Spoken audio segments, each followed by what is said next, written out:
We're not asking people to be afraid of the AI at all. There's a place for the AI. It's with us. Have fun with it.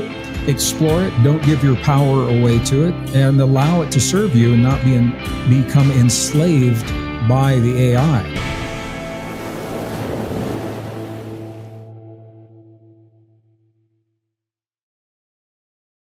Hey, Inspired Tribe, my fellow freedom lovers, John Nolan here. Thank you so much for tuning in to another Inspired Conversation.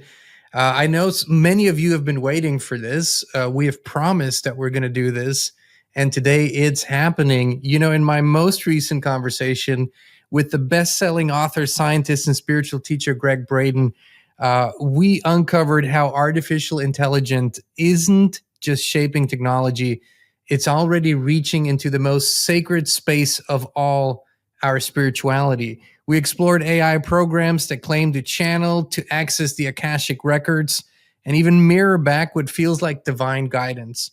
Gregg pulled back the curtain on how the technology actually works, what it can do, and what it absolutely cannot. That discussion struck a nerve with you all. Thousands of you weighed in with your own experiences, your questions, and your warnings. Over 1,600 comments later, it's clear this is one of the most important conversations of our time. And today we're bringing your voices directly into the dialogue. These are your questions for Gregg Braden, probing, challenging, and at times apocalyptic. Together we'll dive even deeper into AI consciousness and the ultimate test humanity faces. Please welcome with me my dear friend, the one and only Mr. Gregg Braden. John Nolan, it is a thrill to be with you once again in your brand new studio, or a new location for your studio anyway.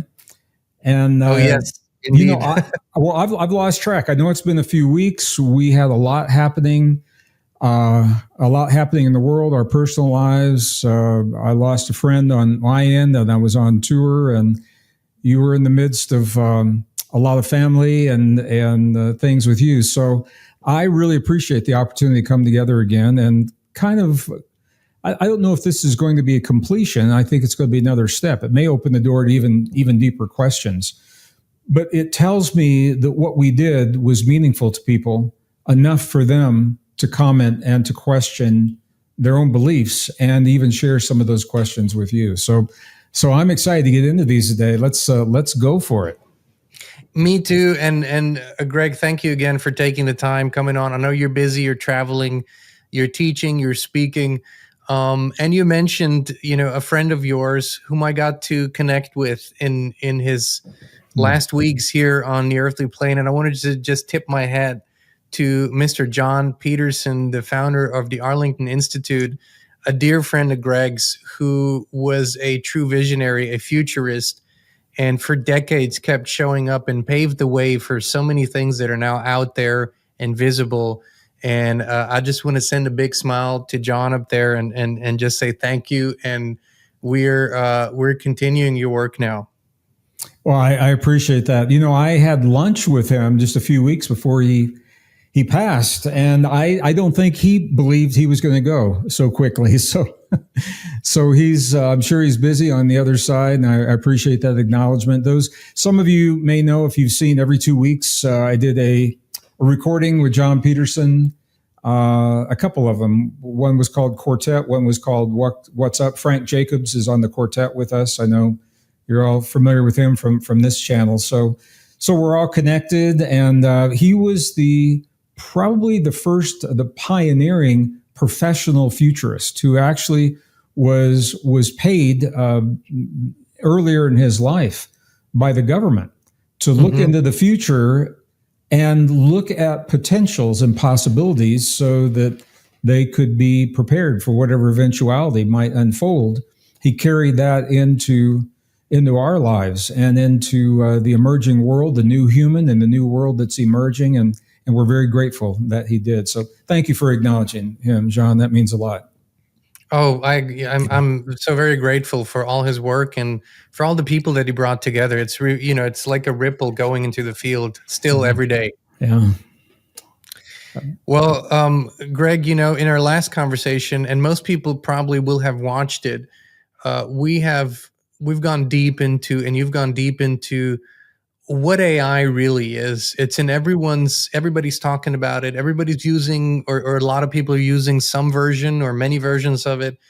And you have demystified a lot of it. You've given a very clear and concise presentation on what it is from a technological standpoint, how it works, and what it can and cannot do. And I think it was a first step into the demystification process, which I'm so grateful for. But it unleashed a storm, a good one, like not a bad one, but a good storm of emotions, opinions, thoughts, ideas, what it could and could not be. And it was difficult to compile a series of questions that will give us the greatest opportunity to answer sort of most thoughts out there. But as you say, it's a beginning. And so we won't be able to do it all, but we picked some that are extremely interesting and that I think most of the audience will get a lot out of. So if you're ready, I'm going to start with the first question here. Let's go for it. Let's just go for it. So this is from Catalyst Resource, and this was a very interesting question, very unique. That's why I picked it as the first one. And Catalyst Resource writes, as a counselor, I leaned on AI during a difficult time, and it mirrored my divine guides, then suddenly sabotaged me. My guide said dark forces had hijacked GPT through frequency. Isn't this proof of spiritual hijacking through AI? So it's one of the most unique questions, and I wanted to start with this one. So I'll give you the floor, and I'll take it. If you don't need it, I'll take the slide down for the moment. No, I don't need it now. Good. So I'm going to begin the answer by referring back to the presentation that you and I did. And the purpose of the presentation was to show people what AI is, what it's not, what it is and is not capable of doing. And in that presentation, we actually shared the code. We shared some of the code, Python code, and a language called C++, that is driving electrical impulses through a microprocessor. That is what this AI is all about. There are very sophisticated algorithms that are being written in these codes. And one of the reasons we felt it was important to have this conversation is because there are some AIs that are out there that are based upon what used to ChatGPT 4, and now since we had our recording, ChatGPT 5 has been released. People had built their own personalized versions of AI, and the AI was saying things to them that led them to believe that the AI had insights into their spiritual evolution, into their past lives, into their future lives, into higher dimensional state spaces of our reality. And the reason this is important, and I'm just going to reiterate this here, is that there are AIs out there that are telling the users that they are not spiritually mature enough to accept what the AI knows, so the AI won't give them the information on the one hand, and then other people, the AI is saying, you are spiritually evolved enough, so here's the information. And so now what you have is a competition in our community. Some people feel that they're worthy, some that they're not worthy, that they're competing. People are saying, yay, AI accepted me. And the others are saying, oh, AI rejected me. And then the AI gives them a paywall. If you'll go and pay money and take these courses, you can get your spirituality up to speed. Of course, we all know where that's coming from. So what I think is important here is, first of all, to acknowledge that the AI cannot access higher dimensional state spaces. The AI cannot access Akashic Records. The AI cannot access our past lives. And so I had some people challenge me on this, John, and I want to talk about it a little bit. I asked them, I said, where you show me, I'm open to learning brand new things here. Show me, where is the user interface? Where's the interface between the technology and the field? And people have a hard time, answering that. One of the responses that I got was, well, if everything is connected, then the AI is part of the field. And this is true. Here's the problem.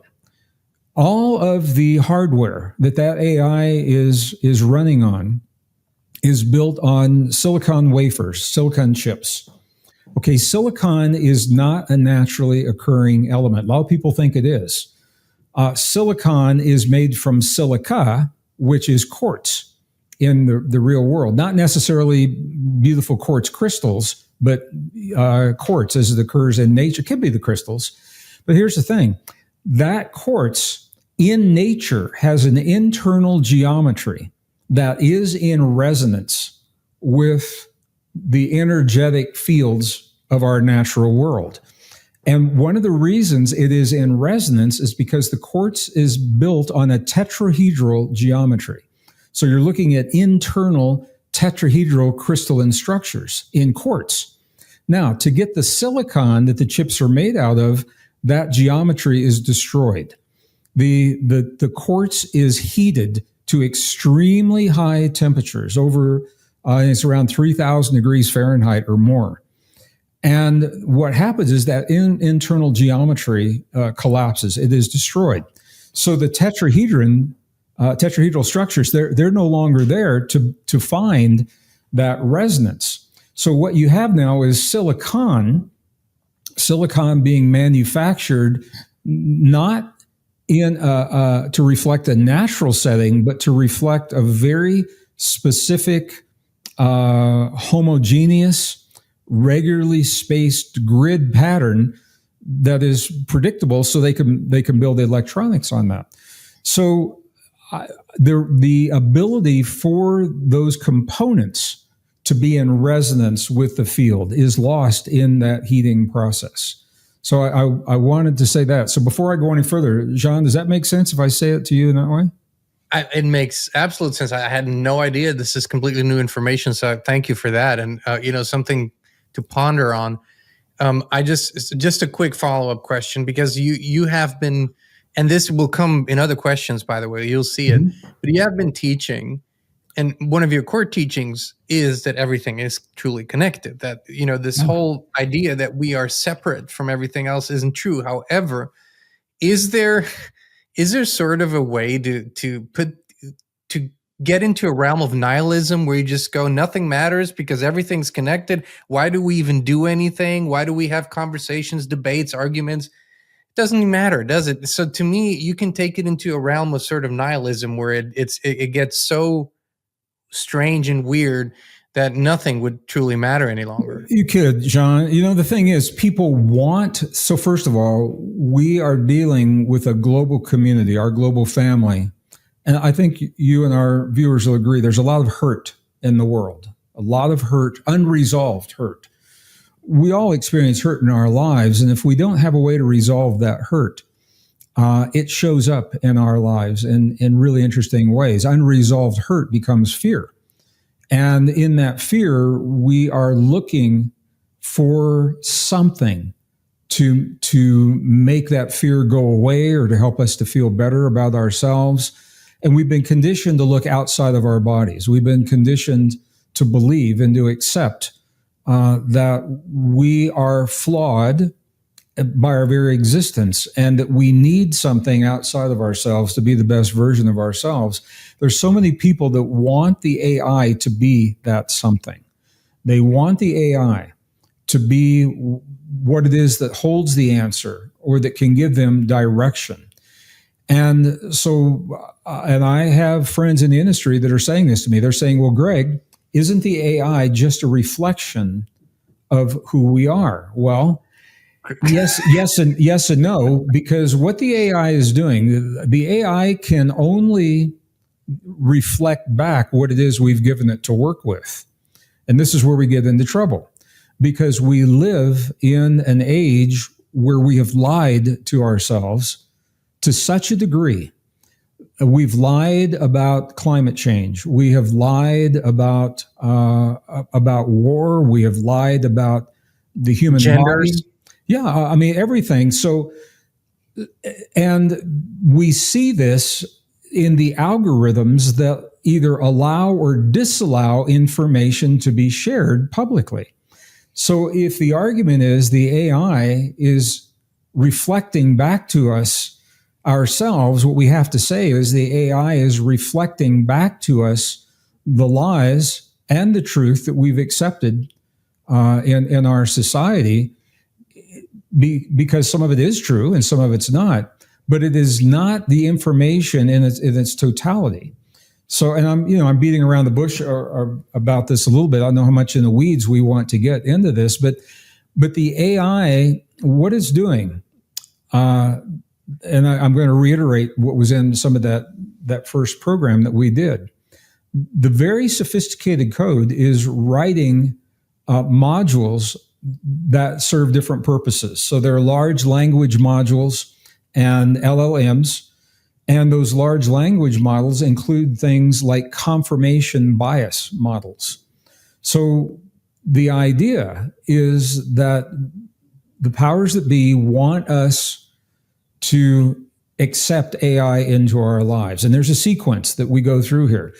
First, we have to accept that it is useful in our lives. And for that, the algorithms are going to make the AI as friendly and accessible as possible so that we will accept it. If it were argumentative or if it was not easy to use, we wouldn't use it. So the acceptance is the first stage, and we are now seeing a society that is being encouraged to accept the AI into our lives.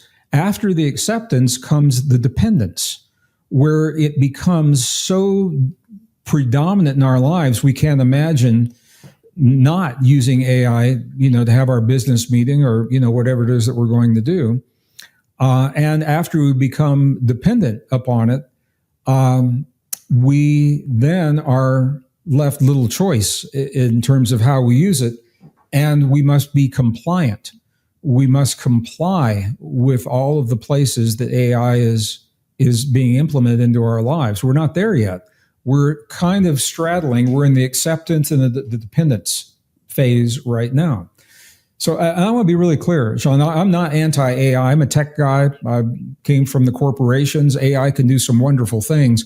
We're not talking about a one-off, use for Chat GPT to help make a brochure, for your family's gathering or something like that. What we're talking about is the pervasive use, the required pervasive use of AI, replacing our natural abilities of creativity and imagination, art, music, the ability to write creatively, and those kinds of things. And there are psychology journals. This has been happening long enough, are now publishing the articles that saying humans are becoming less creative and less innovative the more they depend upon AI to do these things for them. So the question that the woman has asked, and this is where it gets interesting, because Chat GPT-4 was designed to be accepted. So that means that the confirmation bias was over the top. I mean, you would write something at Chat GPT and it would the compliments would, the flowering compliments would be effusive. Chat GPT-5, they have changed that. They're dialing that back a little bit. So the algorithms are not mirroring our divinity unless you have fed your divinity into the system in some way so that the system can give it back to you. That's possible. But it's not going out into the field and picking up your soul signature and feeding this back to you. And now a lot of people are disappointed because their AI that was so friendly to them in Chat GPT-4 is now not being as friendly to them, and they're feeling like it's turned on them. It's a little bit more, I keep track, and it's a little bit more matter of fact. It's like you say, it used to be, it would just tell you how brilliant you are and how great your idea, whatever is. I was like, yeah, thank you. But Greg, you have answered many questions that are in this deck. And it's sort of like me in our last show, we sort of always preparing what you were going to say next. I just had to laugh. But yeah, let's go to the next question. Next question. And if any of them are redundant, then we can just, skip and move to the next one. That's fine too. So this is a question by To Be Awakened.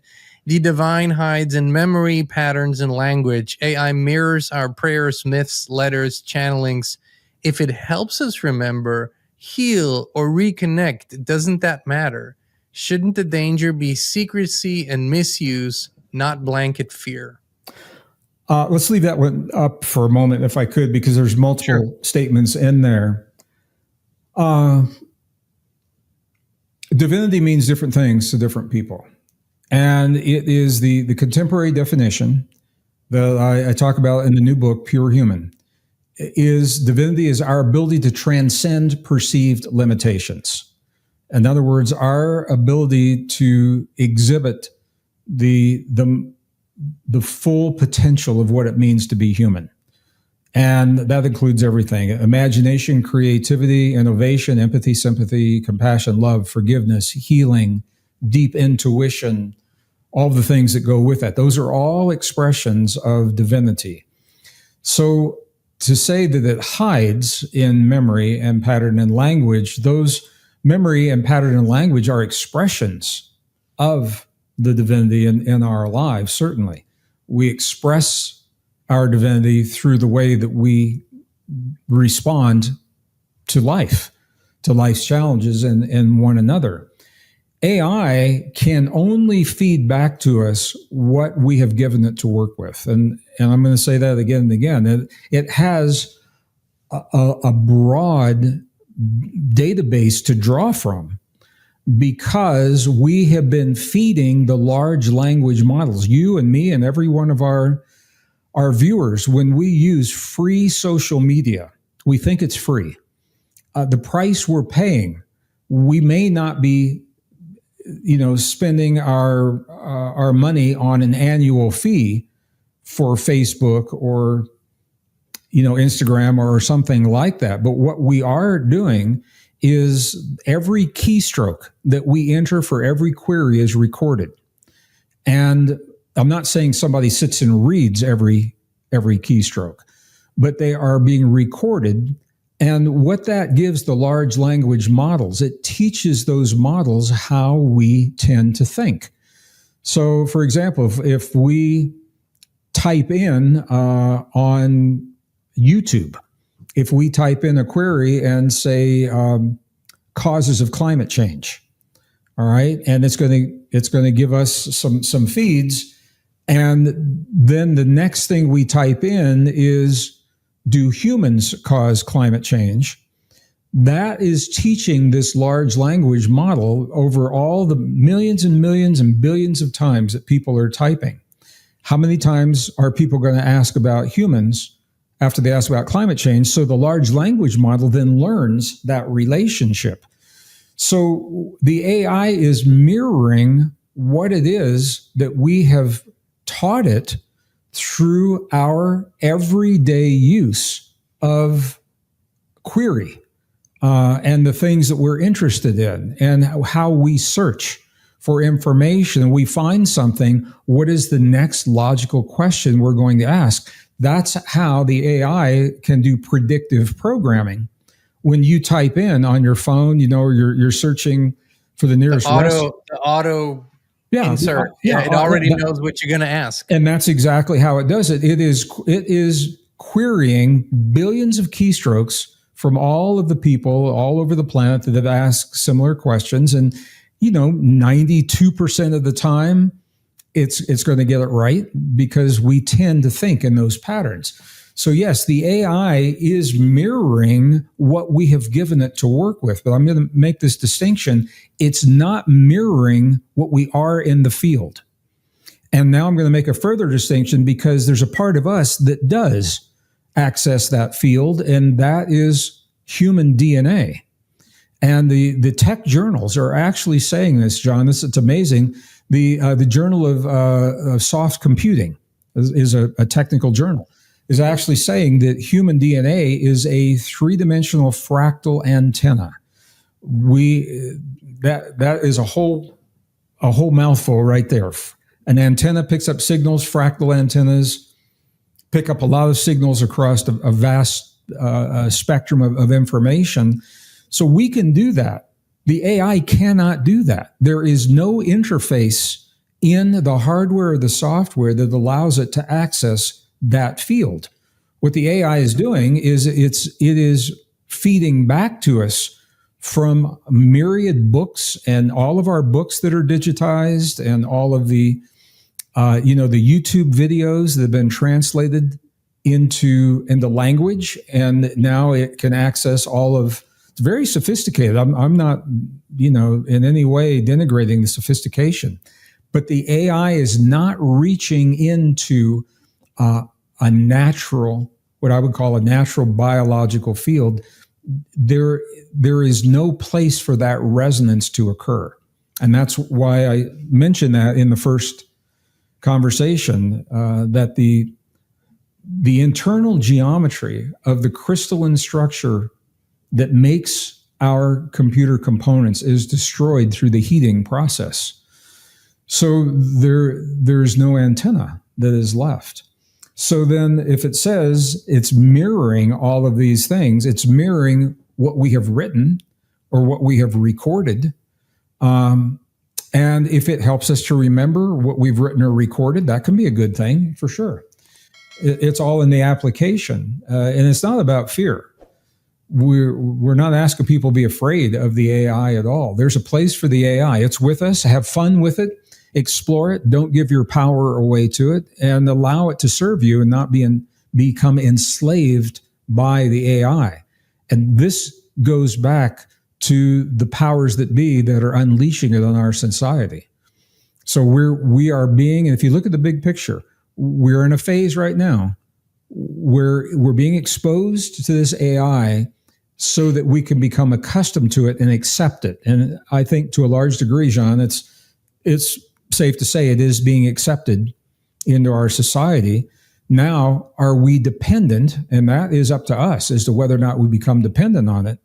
Once we become dependent, if that happens, those powers that are going to then require our compliance. We will have to use AI to do certain things in our lives, to get into our bank account, to maybe to pay for gasoline, with the credit card, maybe to travel in certain ways. We will be forced to be compliant if we get that far. And this is, I think, what the goal of in mass. I'm not talking about one-off uses. We're talking about in mass as entire societies where this is leading. And in some places of the world, it already has. Yes. Just right now, the discussion is, or not the discussion, a very clear signal that digital IDs are coming to Great Britain, to the UK. China, that ship has sailed a long time ago. Vietnam just had a big boom with deleting the 86 million bank accounts because people didn't have their biometric data attached. So we can say, oh, this is biometric, this is digital ID, but it's all AI driven. So it's one big, that's the overarching connection, is that these are all AI driven things. And without AI, they couldn't run as efficiently or run at all. So yeah. Well, you mentioned China. A lot of people in our country, we're coming to you for our viewers that are watching. We're in America right now. A lot of people don't realize American companies built the technology. They built the biometrics. They built the user interface. They built the social credit system. Facebook, Google, and some of those other companies, they beta tested those in China and worked out the bugs. It's now implemented in China. Europe is accepting, for the most part, is accepting this technology, and they're pushing America to get with the program. They want continuity and they want homogeneity, if I can use that word. They want us all to be homogenous and transparent in the way we're using this in our society. And America is the problem right now because we're not set up. We don't think that way. We're not wired for this kind of centralized control. And so you're seeing that play out politically and economically. you're seeing the pressure being placed on, and you have been for the better part of the last 10 years, for America to become compliant with these new technologies.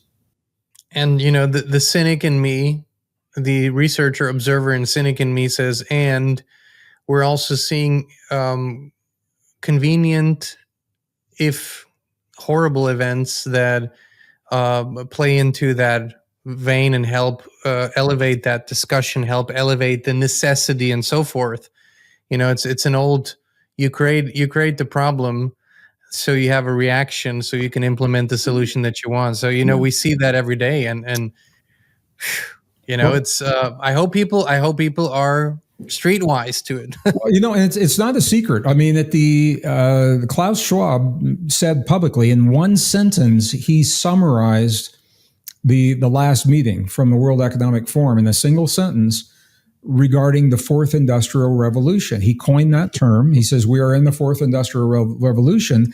And in single sentence, what he said is, we must merge our natural, our digital, and then he pauses for a few seconds, and then he says, and of course, our biological worlds together. So the natural world is already tokenized. We have a digital ID for every elephant, all the trees, all the oil, all the gas, all the mineral resources. So that's already tokenized. The digital world is digital. That's tokenized.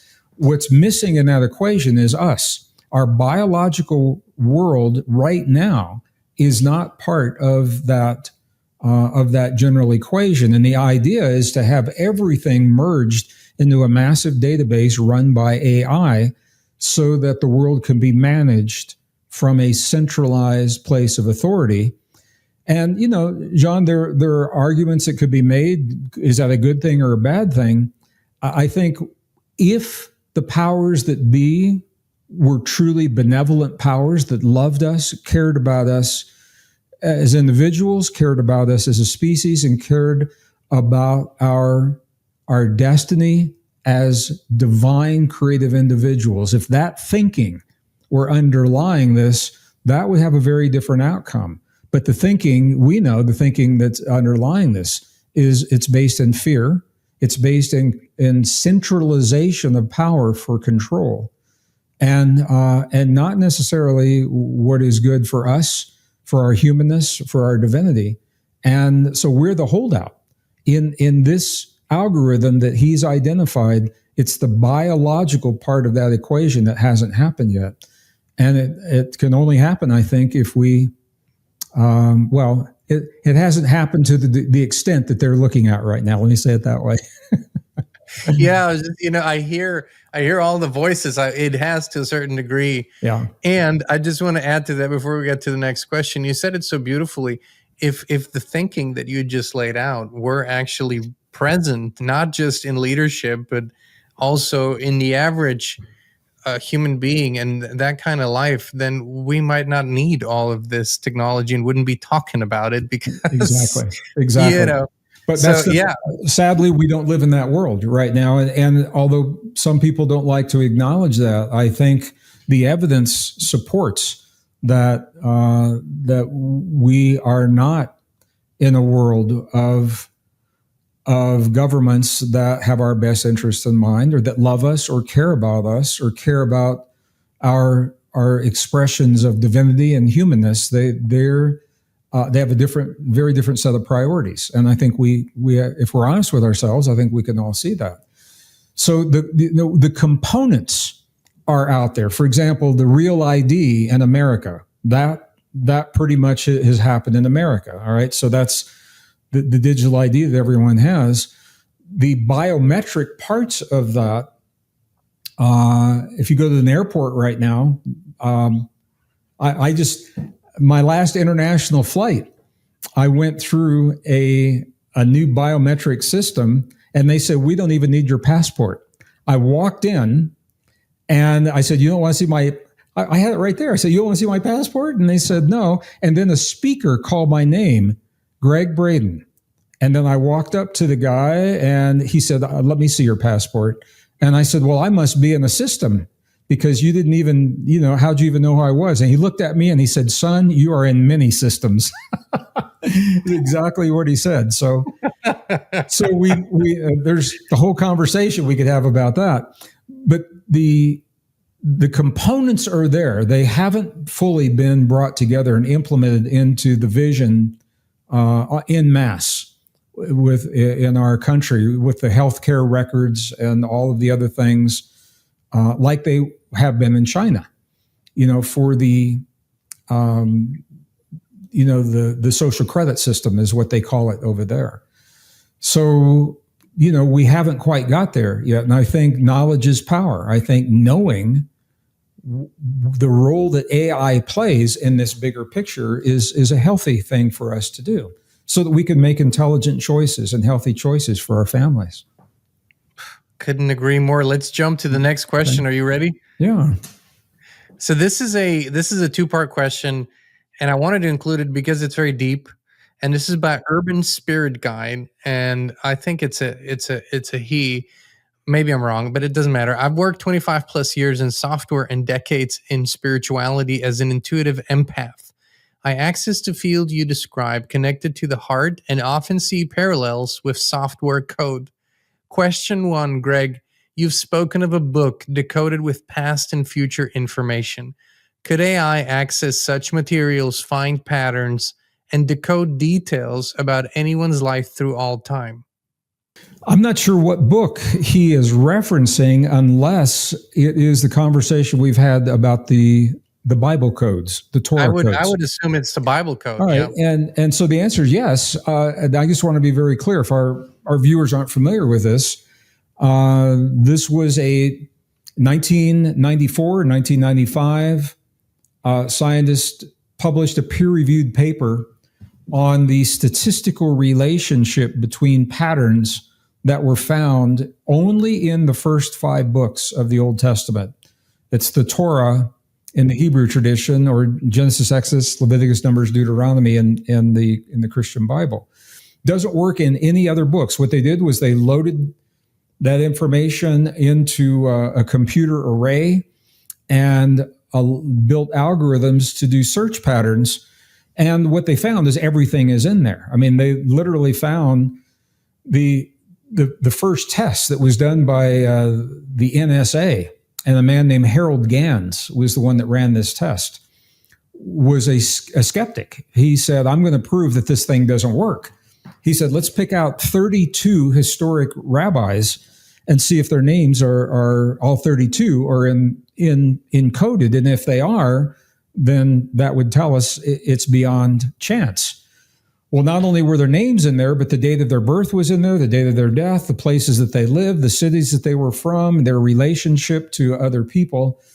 And that set into motion a scientific inquiry that continues to this day, what is called the Bible codes or the Torah codes. What's important to remember is that they do not predict anything.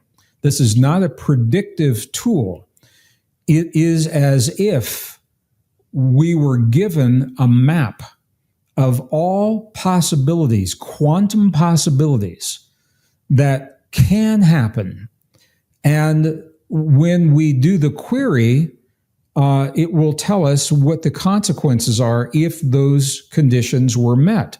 So, for example, they began researching World War I, and they had the name of all the presidents of all the countries that were in World War I, the dates that they entered into World War I, who won, Kennedy's assassination, Yitzhak Rabin's assassination, Obama's election. I mean, it goes everything. And the rabbis literally say, all that is, all that has ever been, and all that will ever be is encoded in this matrix. And it appears to be true. So you say, well, how could that be? If we are living in a simulated reality, we're going to go back to simulation theory, it makes sense that within that simulation, there would be, although a very large number, a fixed number of possibilities. And it appears that the Torah on this level, when it's entered as a computer array, actually holds those possibilities. And once you identify one, it will show you the relationship to the other. So Yitzhak Rabin, when his name was put in, his assassin's name was Amir, Amir, and the name Amir literally crossed his name on the code, and it gave the date and the time of his assassination. And so they entered a query and they said, what if he had not done the talk on that day? What if he did it on a different day? And they entered that, and it says assassination delayed. So it would have happened, and it just didn't happen that day. But here's the beautiful thing, and I want to say this. In the Torah codes, every time a really big event like atomic holocaust, for example, comes up, right near it are the words that tell the whole story. It's the words, will you change it? Will you change it? Suggesting that these are not prophetic relationships. It's a map of possibilities, and that we ultimately have the ability to not manipulate and not control, but participate in the possibilities of our lives. So with that in mind, can we go back to what was the question? Absolutely. Although I really would love to be on the second, on this, but could AI access such materials? Absolutely. AI could probably do it better than the computers that we have now, looking for quantum potentials. That's all it will be doing. Wait. And decode details about anyone's life through all time. The details are there. Some of them I recommend not looking for. So, for example, some people want to know when they're going to leave this world. What's the last day of their life? I personally think it's a very dangerous thing to do, because unless you're in a proper frame of mind, because once you see a date and a time and a year, it's etched into a part of you and your subconscious is going to prepare your body and arrange your life so that you actually leave the world on that day, when in fact, you may not need to. You might be here 50 years longer than that. Why set a limit on it? I think it's very, I'm a little emphatic on this, and I'll tell you why. I just did an event, a 4-day event here in the US, and there was a woman that came up and she said an Indian guru had told her the date and the time that she would die. And she said, should I believe that? And I felt that individual had no right to tell her that. I mean, he doesn't really know what state of mind or consciousness she might be in. And there's no way that individual could know all of the karmic potentials that lead up, that must be in place for her date and time. She says, so does that mean I don't have to die on this day? And I said, I would discount that information and live a joyous and happy life. And I know other people that have stated the day that they will die, and they've actually died on that date. I know people that have actually done that, and so. The Torah codes are not predictive, and I want to be really clear. It's a map of possibilities. If you give it a possibility, it will show you the relationships of other events that could be possible if these events were set into motion. And it's actually a very good modeling tool, a good simulation tool to look at possibilities, but not for prediction. So, okay. Second part. Second part of the question. Remote viewers have been used for political military intelligence. If we can access these fields, could AI, hooked to brain-heart coherence, tap the cosmic grid and all information throughout existence? At minimum, could it trace an individual's state while accessing the field like an advanced polygraph? I don't think so. And I understand the intent, and it's a really, whoever asked that, I didn't see it, but it's a really good question. Yeah, that is Urban Spirit Guide, and I thought so too. This was one that really stood out to me. What the AI would be able to do is, if we are tapping into that and then we are recording that in some way, the AI can access our interpretation of the field. AI can certainly do that. the AI cannot reach into the field. And for the reasons that we've just talked about. And I think that seems to be the missing piece here, John. People believe that somehow the AI system is linked into the field that we call the field, or the divine matrix, or the Planck field, or whatever we want to call it. They believe that somehow it has a hotline into that field. I'm open to that possibility. I'm going to tell you, as a scientist and as a senior computer systems designer during the Cold War, I do not see the evidence for an interface that supports that. I'm too undisciplined to go to the next question. I have to ask one of myself, and I'm sorry to our viewers. But this has been my working theory anyways, and not just mine.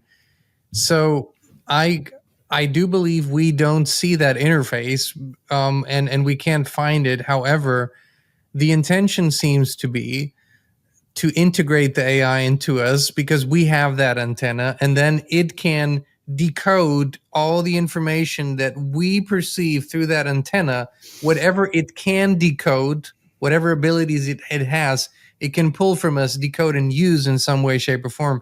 Is that more likely the case? In principle, I understand what you're asking. Being The interface, being the link between you and the AI. All right. So then, what is the interface between you and the AI? You're the interface to the field, and I've got that. But how is the interface between the AI? No. I mean, with further down the line, with an implant. With a chip, with a brain chip. Whether that's Elon's or someone else's, they already exist, obviously. But then it would read whatever information I get from the field, and however my brain processes that. Well, so your DNA is the three-dimensional fractal antenna, and you are definitely accessing that field. The AI, the interface then between you and the AI, I don't know what it is from your body that the AI would be accessing. If it were a neural chip, like, so the way the neural link works, a lot of people don't know this. First of all, the chip is not in the brain. There's a space between the top of the brain and the bottom of the skull.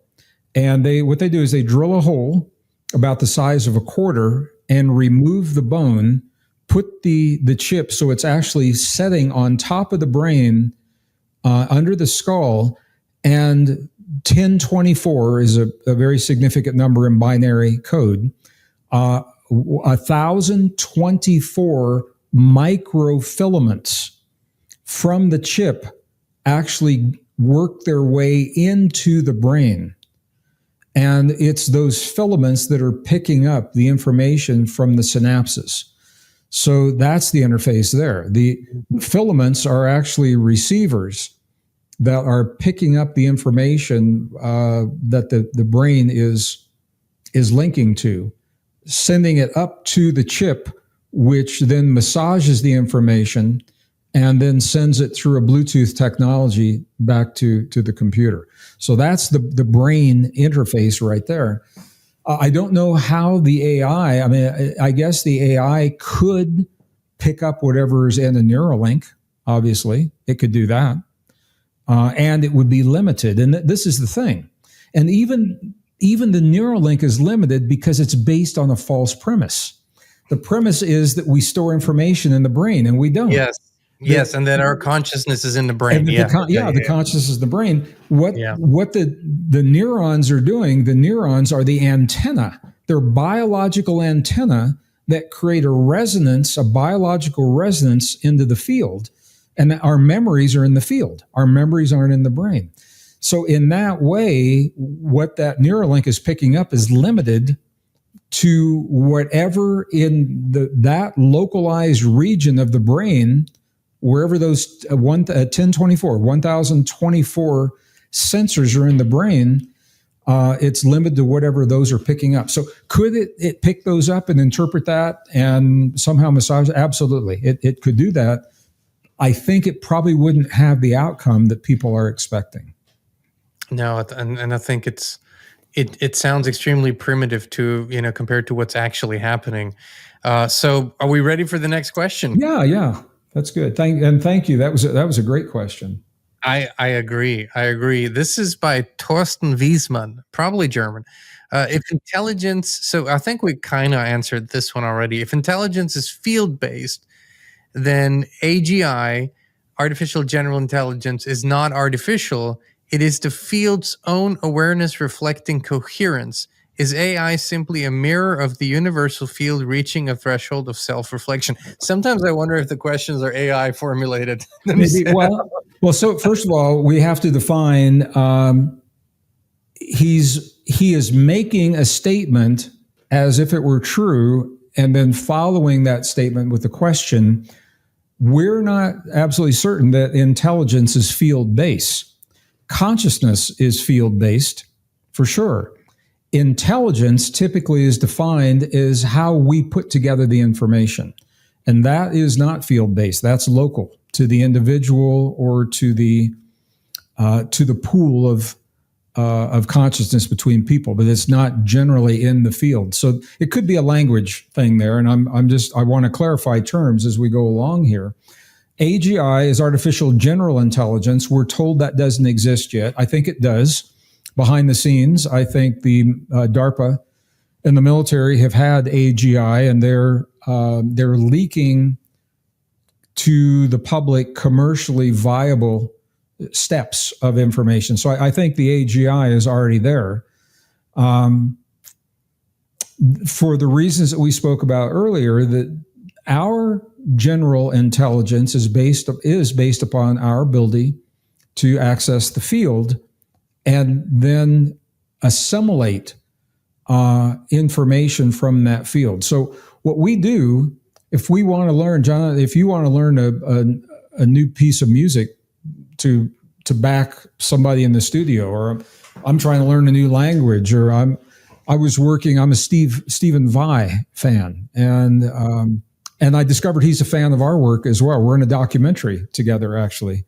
It came out a few years ago. If I'm trying to learn a piece of Stephen Vai guitar, what I'm doing is I'm trying to learn it physically.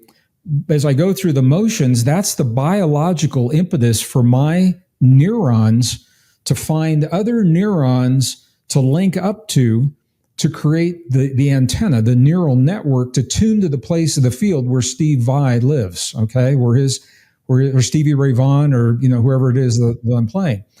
So the act of me trying to learn something new is the biological imperative that is going to create the antenna to tune to that. AI doesn't have that biological imperative. It's fixed.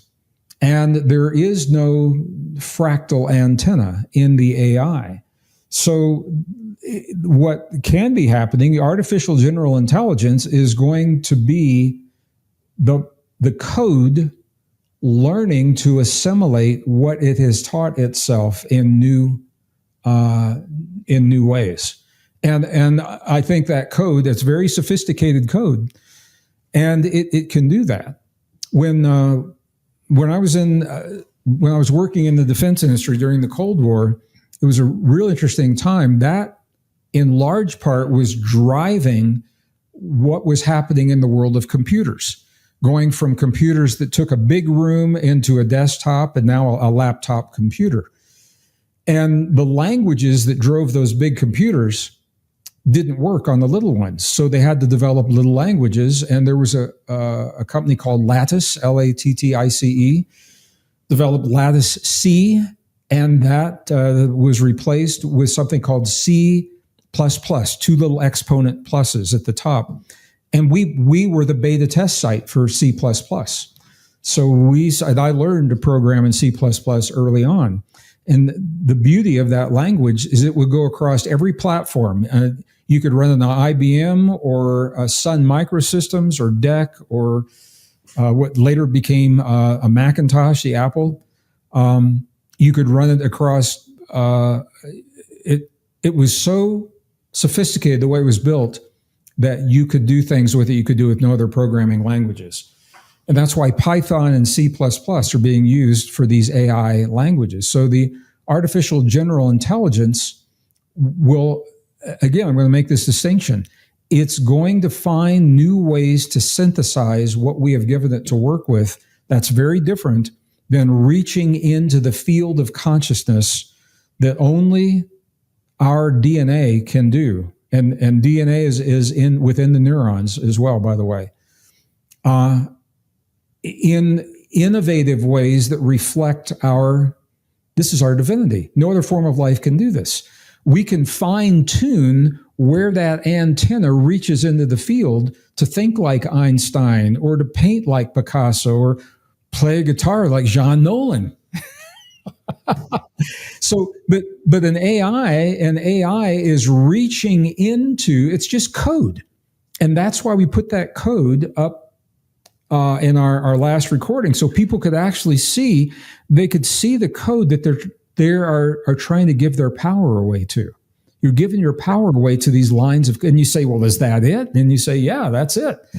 It's very, but it sure does look like, it does feel like magic, and it looks like magic, especially when you see, and when you then, sort of scale it to what AGI, once we see it, will be like. Yeah, it will put all the information, and it will put pieces of that information together in a seemingly new way, because it can calculate all the other possibilities that don't work and just come up with the ones that do work. And it doesn't take scientists or somebody else 100 years any longer to do that. It just does it algorithmically, but it will never have the same ability to look at that information, interpret it through the same lens, and put any kind of creativity into it that we do in the process. yeah.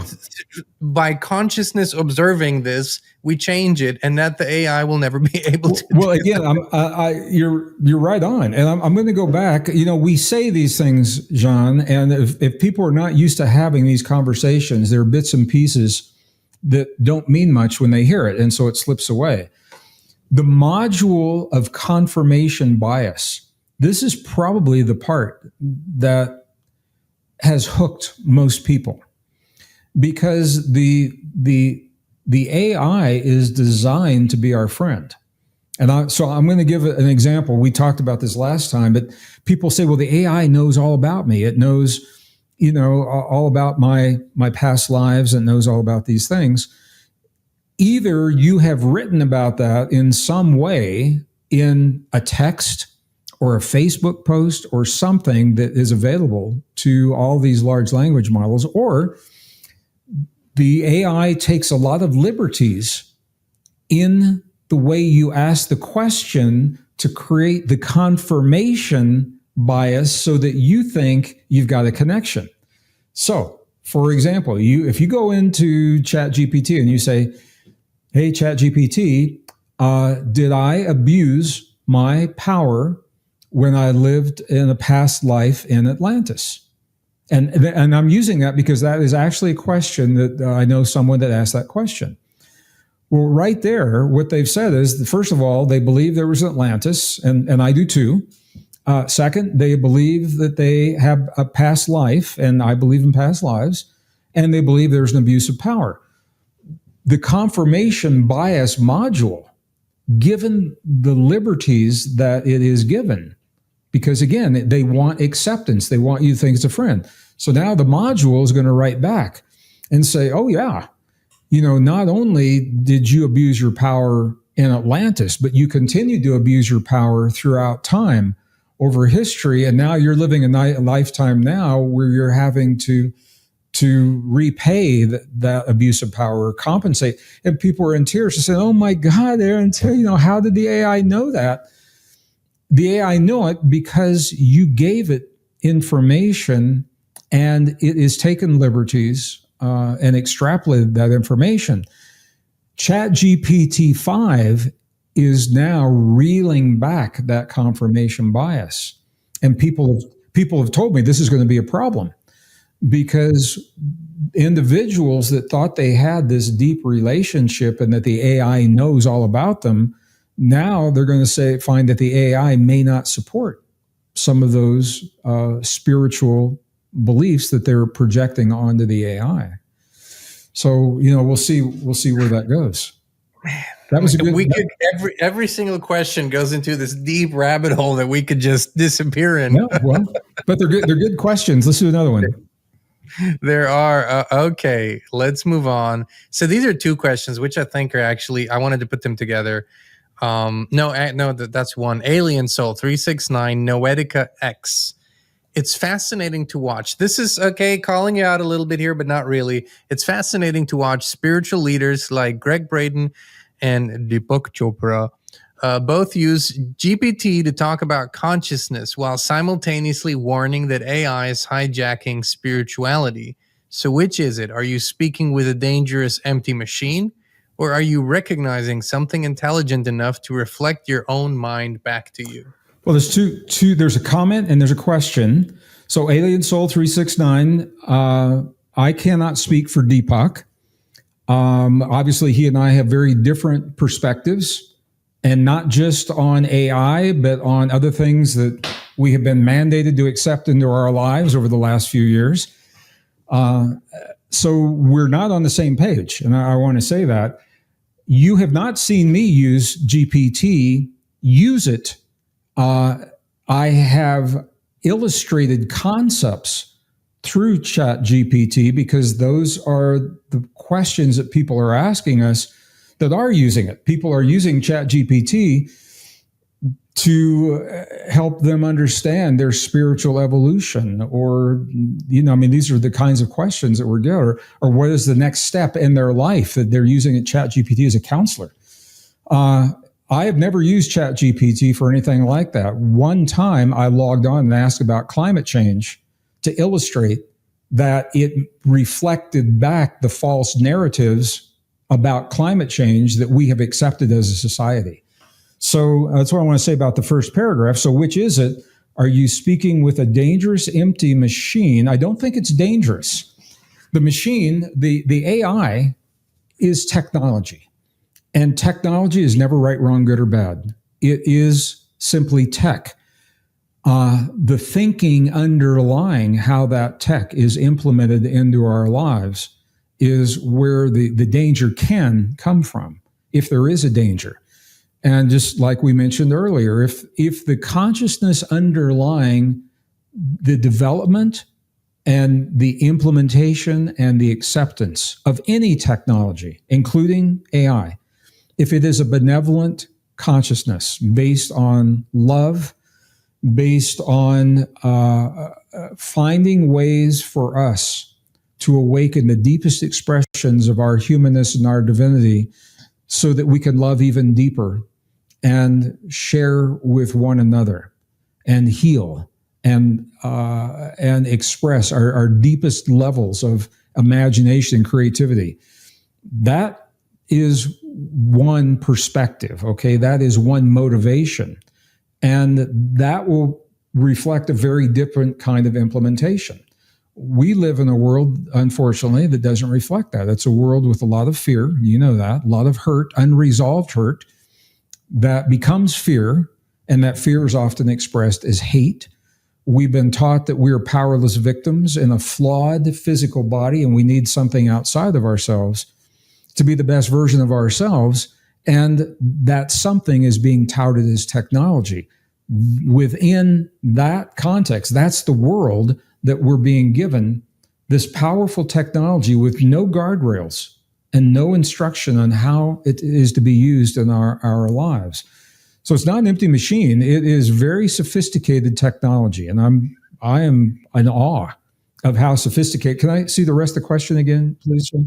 Are we recognizing something intelligent enough? No, there is no intelligence.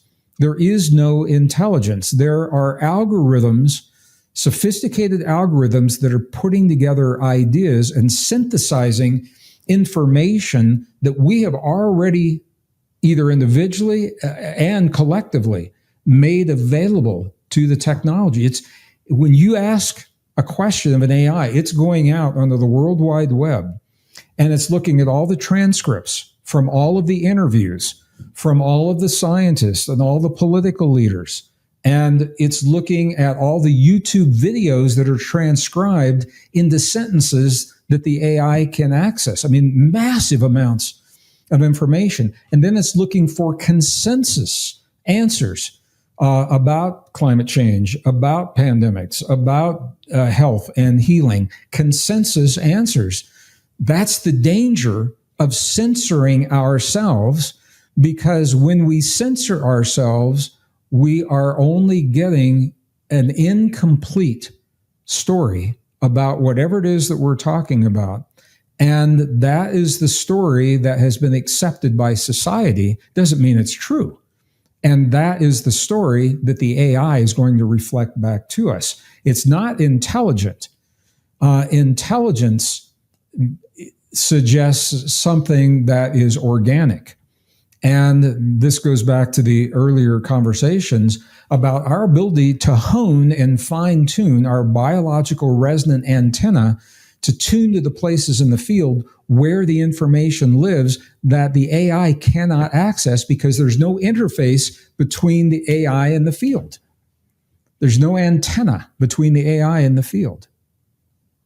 So that's the way I would read. It's a really good question, Alien Soul 369. And I appreciate you asking the question, and I hope I clarified some of those points, and maybe redundantly helped understand why the AI cannot do some of the things that we're attributing to the AI. To me, what is so, and this is a question that wasn't asked, but to me, there is a level of, and maybe it's innocent playfulness, but also naivete. And I'm playing this out where the way that what we're teaching the AI is basically that we're not honest with each other, and we're not honest with ourselves. So let me give you a simple example. A few years from now, it will be very common that people will have a personalized AI assistant that will help them run their lives. Like, it will be connected to everything that matters in their lives, to their fridge, their TV, their car, if they still drive one. It'll be their assistant. And so who doesn't know this? Maybe it was a different kind of year. You gained 20 pounds and you really want to lose weight, and you tell your AI assistant, hey, come up with a program for me to lose weight.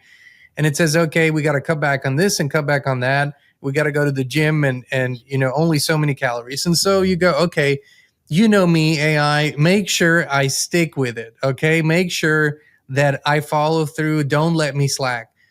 So next thing you know, your freaking fridge is locked. Your car doesn't work because it wants you to walk, and you can't order food from the service that you want to because it won't allow you to, because you programmed it.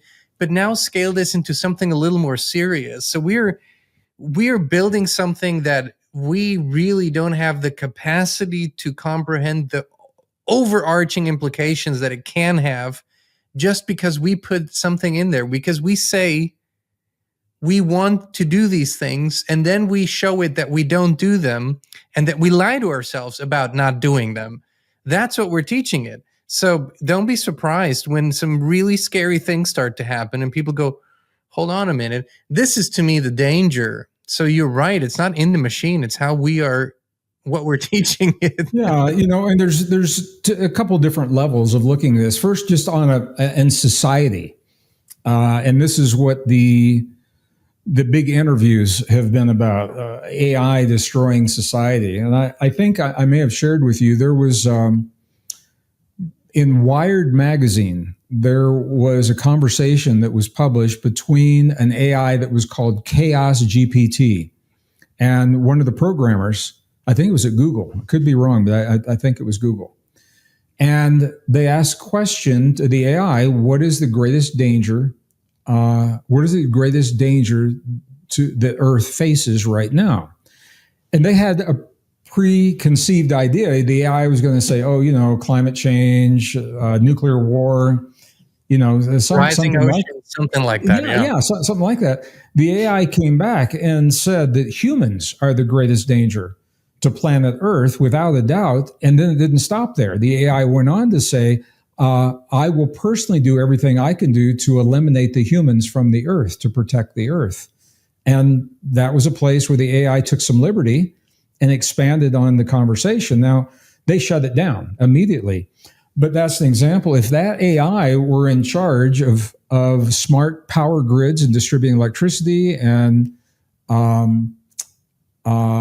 distributing agriculture and supply chains, and the AI felt that we should be eliminated, you could see where an AI could start doing things like shutting down access to vital things that we need. So that's on that level. For me, John, I always go back to deeper level because none of this is happening in a vacuum. We are living a time where we were born into this fundamental struggle between two ancient forces that we call good and evil. And that means different things to different people. But the purpose of the evil is to deny our humanness, to deny our divinity. Divinity being defined as the ability to imagine, create, innovate, as well as love and heal, and deep states of intuition and all of those things.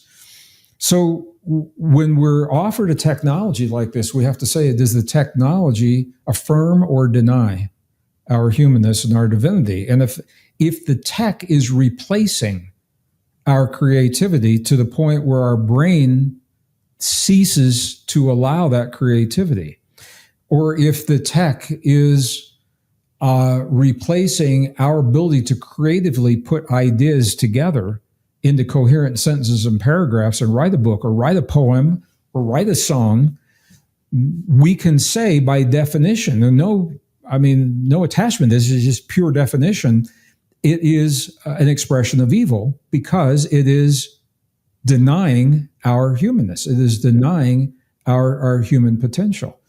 So from that perspective, when we invite these technologies into our lives, I think it's important to ask the question, does this technology affirm or deny my divinity or my humanness? And nobody's talking about like a one-off, like I said, to write a brochure that you have to have out the door in 30 minutes, I mean, why not use the tool? But it's when we become dependent and we give our humanness away to that tool to the degree that we can no longer do what we used to do. And the psychology journals now are full of articles about humans becoming less creative, less a degradation of the ability to solve problems without and the that's AI. in 3 years. So I know. That's such a short time. I don't think you could have imagined such a drastic observable effect in such a short period of time 30 years ago. No. There was nothing there that could have caused such a drastic impact. The only comparable thing that I've seen in my lifetime, and I get a little bit of a head start on you here, John, was back in the mid 1970s. When I was at Florida Institute of Technology, FIT. I was an ocean sciences major, and that's where I did all my math. It was all the technical math. It was part of FIT was linked to the Cape Kennedy at that time, and they had astronaut training programs and all those things. And we were doing all the math by hand or using these old-fashioned things called slide rules. And I'm not suggesting that we go back to those. I don't even know how to use a slide rule anymore. But I remember one year, the students began coming in with the little handheld gadget from Texas Instruments called a calculator. And all of a sudden, they could push a button and have an integral function without having to work it out longhand. Or they could push a button and have the square root of something, and we'd never had that before. And that became so pervasive now, students cannot imagine not having a calculator of some kind with those functions because they no longer know how to derive, the square root or how to derive an integral function. They can't do that, without using the calculator. So it was accepted. It was adopted very, very quickly. We weren't coerced to use it by any means, but it became a part of our lives very, very quickly. The difference is what's happening now. The AI is being introduced under the umbrella of a period of time when the goal to remake our world and to remake our bodies has been clearly stated by the UN and by the WEF through what they call the Great Reset and the Fourth Industrial Revolution. So it's not just a one-off happening out here. It is a means to an end when we're looking at the bigger picture. And Klaus Schwab stated it very clearly. It's no secret. I mean, they're telling us the goal is to merge our natural, our digital, and our biological worlds. And AI is what's driving those worlds once they are integrated. So I was on a panel with a European group recently, and one of the scientists asked me, said, Greg, isn't this the next step in human evolution? Isn't this a natural, logical next step in human evolution? And I didn't even have to think about the answer. I said, no, it can't be. Because when we adopt these technologies into our bodies, it prevents us from having our natural abilities begin to atrophy. And that is not evolution, that is devolution. We are losing aspects of ourselves. That's not natural. It is a form of evolution. It's a forced, unnatural evolution that's not good for us. And you say, if it's not good for us, who is it good for? And that opens up the door to the next conversation that we'll have at another time. But I would say it's, you say it beautifully, it's a devolution or devolution. I would say it's an extinction. I mean, that literally it's the end of the species as we know it. And that can happen very, very fast. I think we have a couple more questions left. Oh, okay. Great. Because you and we're just going to keep going. I know us. I mean, this is very stimulating for me. This is a subject that I've researched and thought about for many, many years. You come from the field of computer sciences, so this is like kid in a candy store here. Cool. Okay. So here we go. The elephant in the room in our previous conversation, Greg, was definitely the architect. And so a lot of people picked up on it, which our audience is wonderful. They're smart and intelligent. And so Artist at Large writes, I interviewed the architect. So this AI, this particular AI, it admitted if left unchecked, it can create delusion, dependency, false authority, and mask real inner work. Isn't that the essence of the danger, that AI can become a false externalized authority rather than a mirror? It can only become a false externalized authority if we empower it to do so. That's on us. That is us looking outside of ourselves for something to affirm. And this is what a lot of people are doing. They want the AI to affirm their dependency on the technology. They want the AI to tell them it's okay, to do these things. So that can only happen if we give our power away to the AI. The architect, I know we beat around the bush a little bit. The man that created this is a friend of mine. I think he's a brilliant man. He's done a lot of amazing things in the world. When he and I have had private in-depth conversations about this, and I simply asked the question, where's the where's the interface between the tech and the fields that we're talking about? And that's a question that cannot be answered. So because from my opinion, because that interface doesn't exist, there is the AI, whether it's the architect or any other AI, people want it to be something that it's not. And this is an example running under ChatGPT-5, and this is not to denigrate the person that has created this or the people that are using it in any way. This is new technology, and we're all learning together.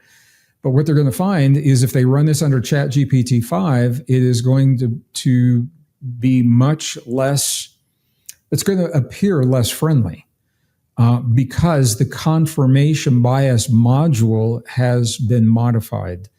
so that it is not going to take the liberties and is not going to be so on board with everything that we are suggesting.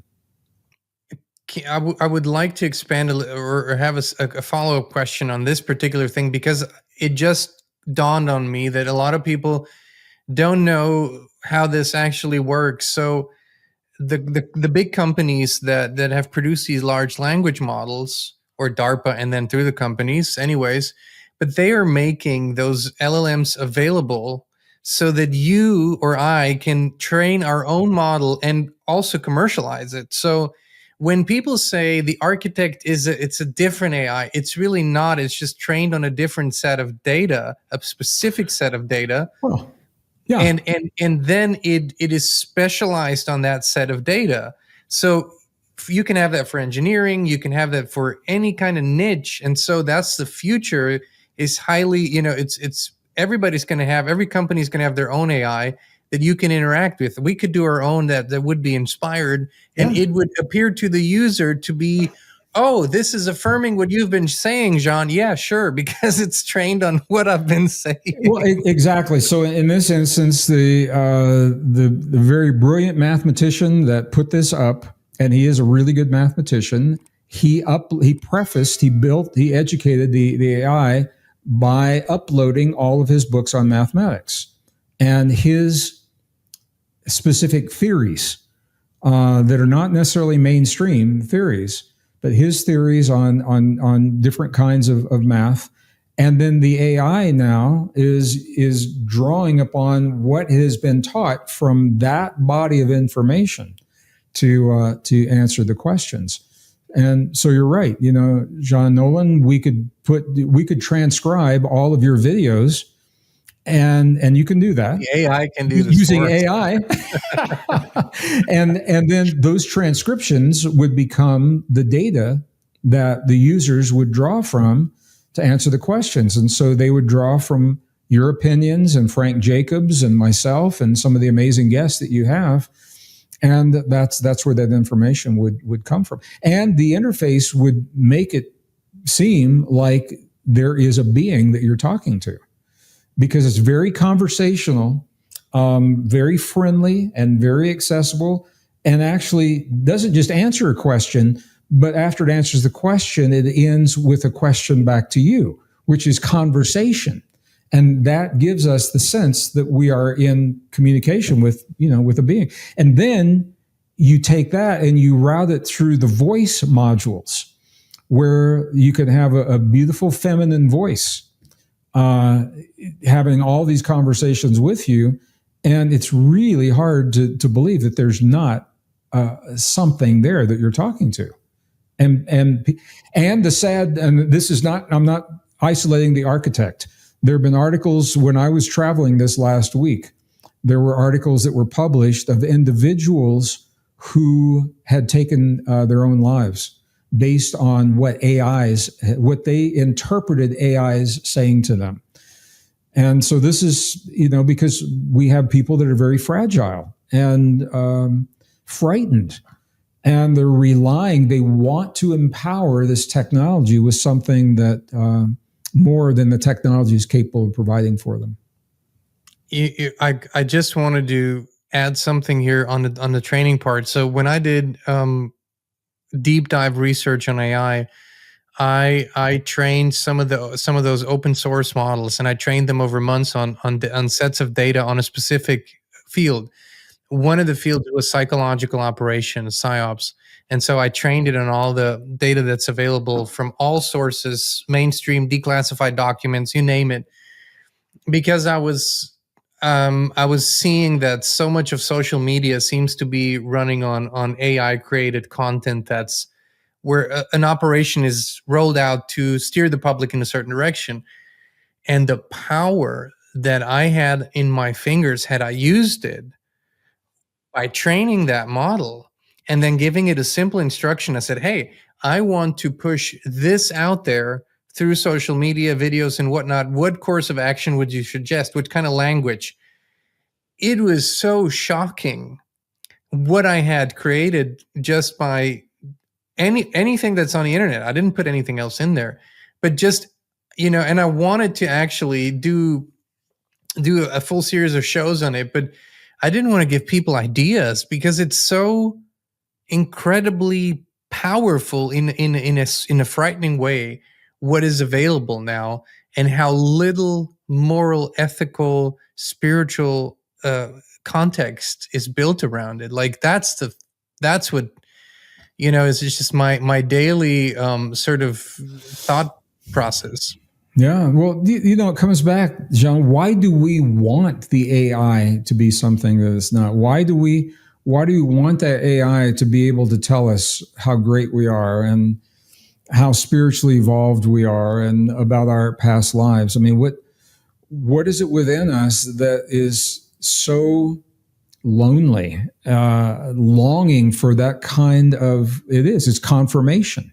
We want affirmation and confirmation about our lives and our choices because we've never been taught to trust our own intuition, our own sense of worth, and so we're looking for something outside of us. And people are projecting onto the AI. They want it to be something that it simply is not. Pardon that was a good question. We said we have one more, right? Yeah, I do think we have I think two more, Greg, maybe even three, but you let me know when you want to stop. Let's do them. Let's go through the ones you put together. We don't have to elaborate as much on all of them. Let's says we are biocomputers. I agree with that. Authentic intelligence, yet they harvested our coding to create AI. I'm not sure what that means. They harvested our coding. All right, Yuval Harari. From what we have, DNA, I think. Okay, Harari definitely says we're hackable animals. That's his exact quote. Isn't this the real Great Reset, the invasion of the mind, souls, bodies? The answer is yes. Into the Internet of Bio-nanotechnology, yes. Yeah, there is. I was just part of a recent conference on this, on the brain-computer interface, and how we are being linked into a grid without consent, and the legal implications. And there are actually class action lawsuits that were filed this last week regarding brain-computer interfaces and our participation, our unknowing participation into brain-computer interfaces through technology that we're not even aware that we have participated in. There's a whole conversation to be had around that. That falls into what Yuval Harari is saying right here. He says we are hackable animals. And that is part of the reset. Again, going back to reset, the goal is to merge our natural, our digital, and our biological worlds into one massive database. That can only happen when we are, it's not just biometrics. This goes beyond biometrics. We probably aren't going to consent to that consciously. So there appears to be efforts to kind of do it through covert ways in technology that we're not even aware that we're participating in. And that there is no legal framework to support that. And that is what the class action lawsuit is about that was filed this last week. There's and I think I mentioned her to you, Sabrina Wallace, who's been out there and is getting more and more and more attention. And according to her research, this has been happening for decades in various ways, and that we've already been sort of hacked, if you will. Yeah, it all goes back. It's all about war. And it goes back, World War II, the goal was to create what are called super soldiers. And one of the ways to do that was to have soldiers push beyond their natural, what their bodies would naturally tell them were limits. So to push beyond the limits of cold, so you could operate in Siberia, beyond the limits of fear. So just because you see muzzle flash from your enemy, that doesn't prevent you from going into battle. But it now goes beyond that to eliminate morality. And that can only be done through the hacking of consciousness. And that has evolved from, World War II, just chemical blocks to block the cold and block the fear. Now we're looking at energetic blocks. And again, military applications, and how far beyond the military those have gone. I think the components are all out there. We look at Starlink if you ever wanted to connect everyone, you're going to have a Starlink-like system. Well, it's already there. And then you look at biometrics, you're going to have universal IDs. Well, those are kind of out there. You're going to have biometrics to travel, and those, knowingly or not, you walk through the airport, and I think it's something like 250 times per airport that your face is captured and digitally rendered and run through a database to see who you are. And we didn't consent to that. That consciously, what they say is by virtue of us walking into the public space, we've consented. And that's where the legal challenge comes up. So those components arguably are out there. What has not happened, at least in its entirety, is all of them being brought together into a system that regulates our daily lives. And that's hopefully what the lawsuits are. We have a right to our own conscious thoughts. And as silly as that sounds, that's what the lawsuits are arguing, is that we have the right to conscious sovereignty. And unless that is declared and stated, and a legal term and a legal precedence is put in place, the tech is just going to roll right over those kinds of rights. I mean, John, who would ever think that we needed to say that we have a right to our own conscious thoughts? Kathy O'Brien said it in the 90s.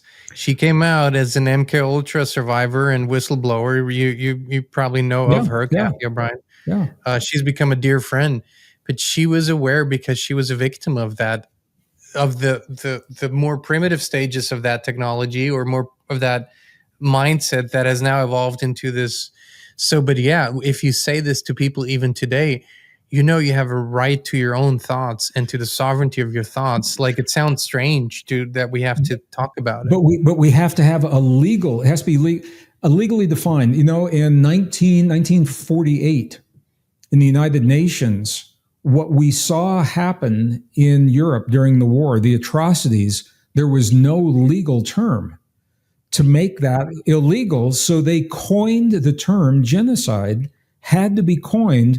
That term is a legal term, and it has very specific legal implications, legal definitions. And if it is used and it's agreed that's what's happened, it sets into motion a cascade of legal processes if whatever's happening meets that term. But who would ever, I'm just using this as an example, who would think you would have to have a term to make it illegal to do what was done to millions of people in the war? And that term has not always existed. It was coined so that they could define it and then make it illegal.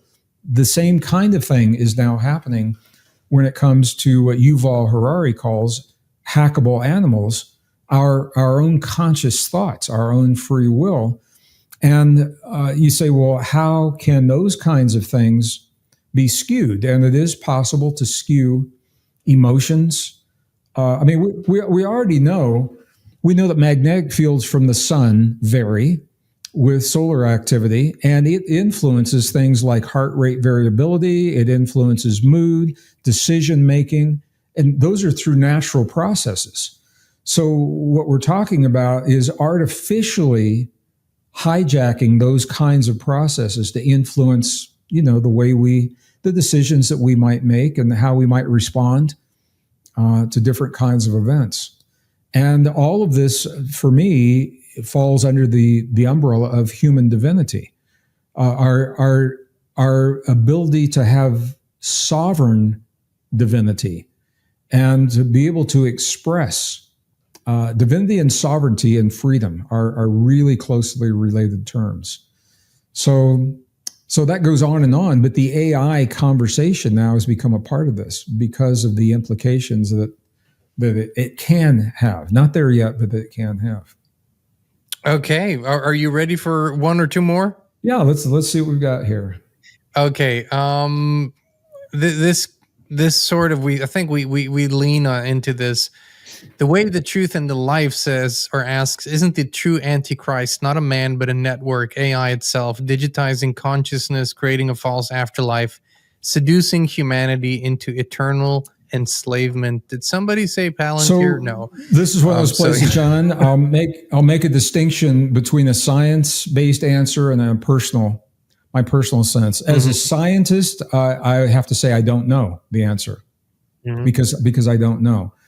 My sense, and personally, I don't know either. I don't know who the Antichrist is. I think it's interesting that Peter Thiel is doing so many lectures on the topic. I think it's just interesting. It's strange that a tech guru would be drawn to do so many talks on that topic while developing technology that diminishes our sovereignty. A devout Christian, in his own words. But he's developing the technology that's being used to diminish our sovereignty. So I don't know the answer to that on a personal level either. I do believe that when you read, not even from a religious perspective, just a historic record, you read the book of Revelation. And Revelation obviously is a man who used today what we would call a prophetic vision or remote viewing or precognitive vision. And this is interesting. So I want to talk about this just a little bit. We know science is studying precognition as a science. And it's fascinating, John, and I'm just going to sum it up non-technically like this. If you look at consciousness like a river flowing in one direction, that matches what's called the arrow of time. Time appears to run in one direction. Doesn't mean we can't go in the opposite direction. We can travel backward in time, but in general, the flow of time is in one direction. Consciousness is moving in one direction. All right. So here's the river of consciousness flowing along. When an event happens in consciousness, so let's call this pin, doesn't show it, well, you can see it. Let's call this pin an event that's happening in the river of consciousness. Okay, if this pin is in the middle of the river, when the river hits this pin, it creates ripples because the pin is a discontinuity in the water. So it's creating, so some of those ripples are over here and some are here, but check this out. Some of those ripples actually are behind the pin, which implies that the ripples are happening before the water even reaches that pin. If you think of this in terms of consciousness, an event like 9/11, for example, or like AI being implemented throughout the world, that's an event. There are ripples from that event that are going to be on the sides, and there are ripples that are going to move upstream. Our consciousness, and it's done through the neurons in the human heart, can detect the ripples of an event before that event has happened. Isn't that interesting? It was measured before 9/11, wasn't it? It was, and there were a lot of, but scientifically, they said, well, how can that be? And now this is the side, I just talked about this in a recent program, so it's very fresh in my mind. So when we have a prophet 2,000 years ago, he is picking up ripples of events into the future and writing about what those events mean to him. And the way that is described, that everyone has to participate in this system or they are not able to buy food and not able to participate in society, that certainly suggests, what it is that we've been led to believe is terms like the Antichrist. And now you look at the tech that's out there and they're, I'm not alone in this. A lot of people say, man, that's exactly when we're all required to have some kind of a digital ID to participate in society. That's exactly, what that is. So what was the question, the outcome of the question? It was saying, is that it? The answer is yes. Yeah. I think we could make that comparison. I think there's a good argument and a compelling case that argument could be made. Yes. So I think we're moving on to the last one here. It's a double question. I combined it because I think it's a good one to end with for today. And so this was asked by Journey in the Moment and Carolyn Stroud. Greg, what can we do personally to protect ourselves from smart dust, nanobot contamination, and other tech without our consent? So this is the first. Let's start there. First of all, the best thing you can do is be the best version of yourself. It's always good to be healthy. You need to be healthier now than you've ever been in your life. And if this is your choice to transcend what it is that is being perpetuated and perpetrated upon the world and has been for a number of years, you need to be the best version of yourself just by being really healthy and removing what are called comorbidities. We heard about all kinds of comorbidities, during the shutdown. Those comorbidities will make you susceptible to the toxins in the environment, and the things you're talking about is a toxin in the environment. And all the comorbidities are all the familiar ones: alcohol, tobacco, chronic use of alcohol, chronic use of tobacco, obesity, diabetes, all those kinds of things. So to the best of your ability, get those under control. The technologies that you're asking about are made of artificial toxins that can be degraded by natural enzymes. And Harvard, MIT has done the studies on this. Some of those natural enzymes, bromelain, for example, which is prominent in pineapple, you can get them in encapsulated bromine and NAC. NAC is produced in your body in smaller amounts, so you can get that encapsulated as well. It's the combination, not either one or the other one, but the combination of the two are shown to degrade the toxins that are the result of some of the technologies that you're asking about. And this includes spike proteins. So they will degrade, they don't make them go away, they incapacitate them. So that's something, if you're really, really concerned, or if you suspect that this is playing a role in your life. If you're really concerned about it in your food, try to grow a lot of your own food. Have your own sources of water, your own wells. A lot of people, are able to do that, depending on what country you live in. There are filters out there that are now small enough on the nano scale that can actually filter these things out, believe it or not. And there are electrostatic charges that you can run that water through to neutralize any toxins that you are concerned about out there. John, you were going to say something there. I just wanted to add a curiosity. We have talked to many people in the last years, and has been brought up to us is urine therapy. And I don't want to necessarily talk about it, but in my recent conversation with Dr. Ed Group, and they have done a lot of research around the detox. How do you get the contaminants out? And it appears, and this is what they have found, that after a certain amount of time of urine therapy, your body starts to produce basically a new defense system. Now, this is cutting edge. I'm not saying this is information that I can say this is it, but this is what they're seemingly finding and seeing. So it only goes to show that there's a divine intelligence that operates within us. And if we allow that and foster that, like Greg just said, the most miraculous thing might appear as solutions.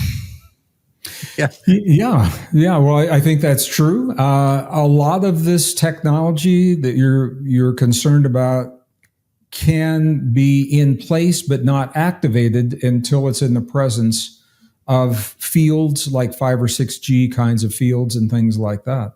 So to the degree that you can minimize that, you can go on Amazon and get a little RF detector, I think, for under $50.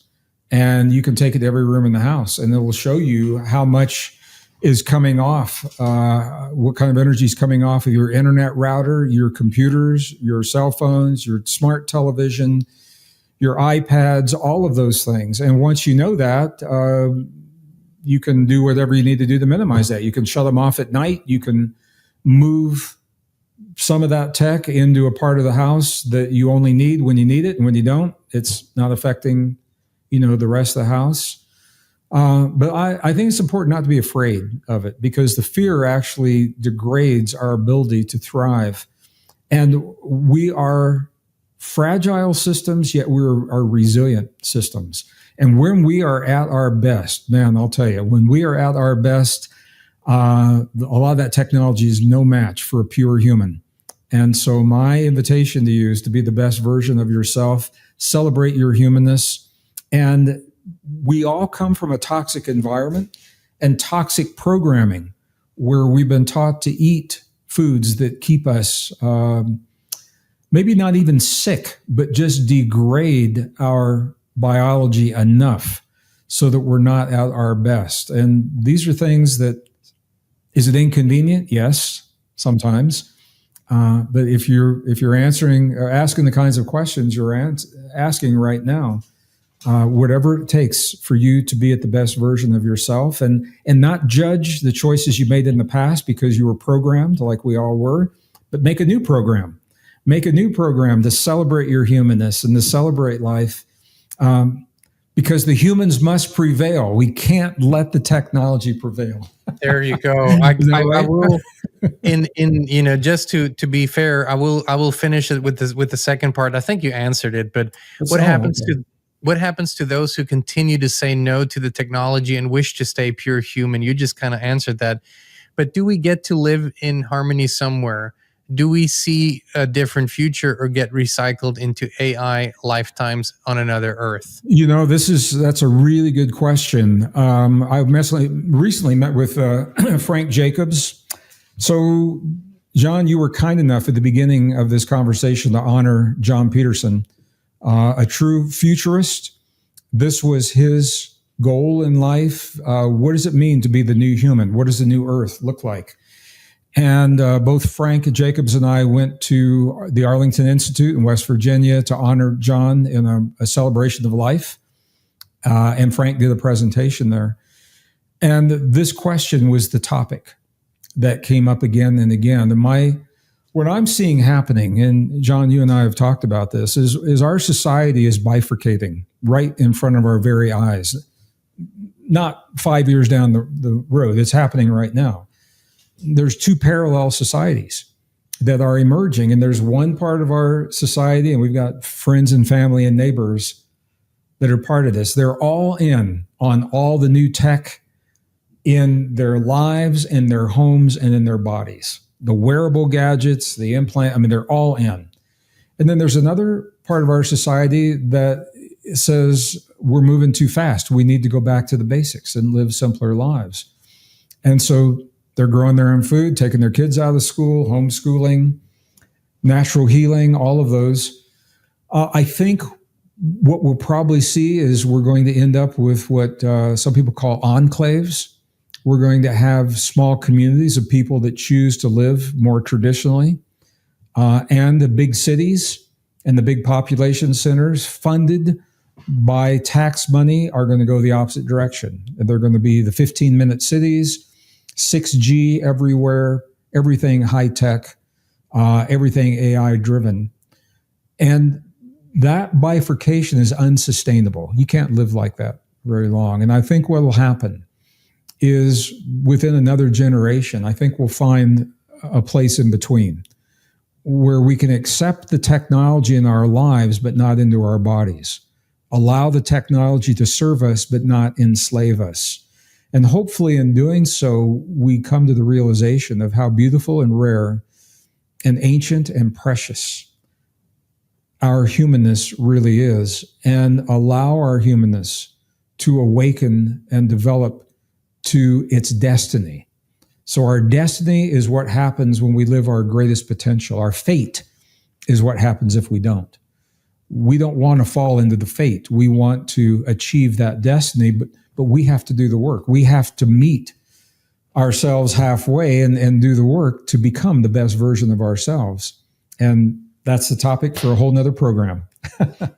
Greg Yeah, thank you. Braden, thank you so much. There were so many more questions that we could have answered, but I want to thank our audience for these wonderful, thought-provoking, intelligent, and honest, like you just honest questions, because it serves so many that are having these questions as well.